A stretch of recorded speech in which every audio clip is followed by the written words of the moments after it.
sa tao. Nakikita na maganda. Yun ang problema, yung bunga. Sa halaman, kahit na sabihin natin na ano ba, puno ng mangga, iisang klase siya, mangga, pero yung variety niya, magkakaila. Pag malayo o malapit, tingnan mo siya, iisang dahon. Hindi mo iisipin, Indian mango ba ito, Palabaw, Philippine mango ba ito, Palabaw. Makikita mo siya pag bumunga. Ang nakakalam lang noon na ang variety nito, Indian mango, yung nagtanim. Amen. Yun yung Lord. Kasi meron din sa akin na pinipili.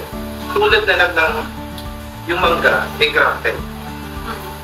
Kung sibling siya, simula bata, hanggang lumaki, bago siya bumunga, aabutin na mga 8-10 years. Pero kung grafted siya, minsan niya, 2 years pa lang, nasa plastic pa lang. Pero hindi mo masisiguro na matalis kung hindi mo sabihin natin ang dami ng tuturo ng kingdom.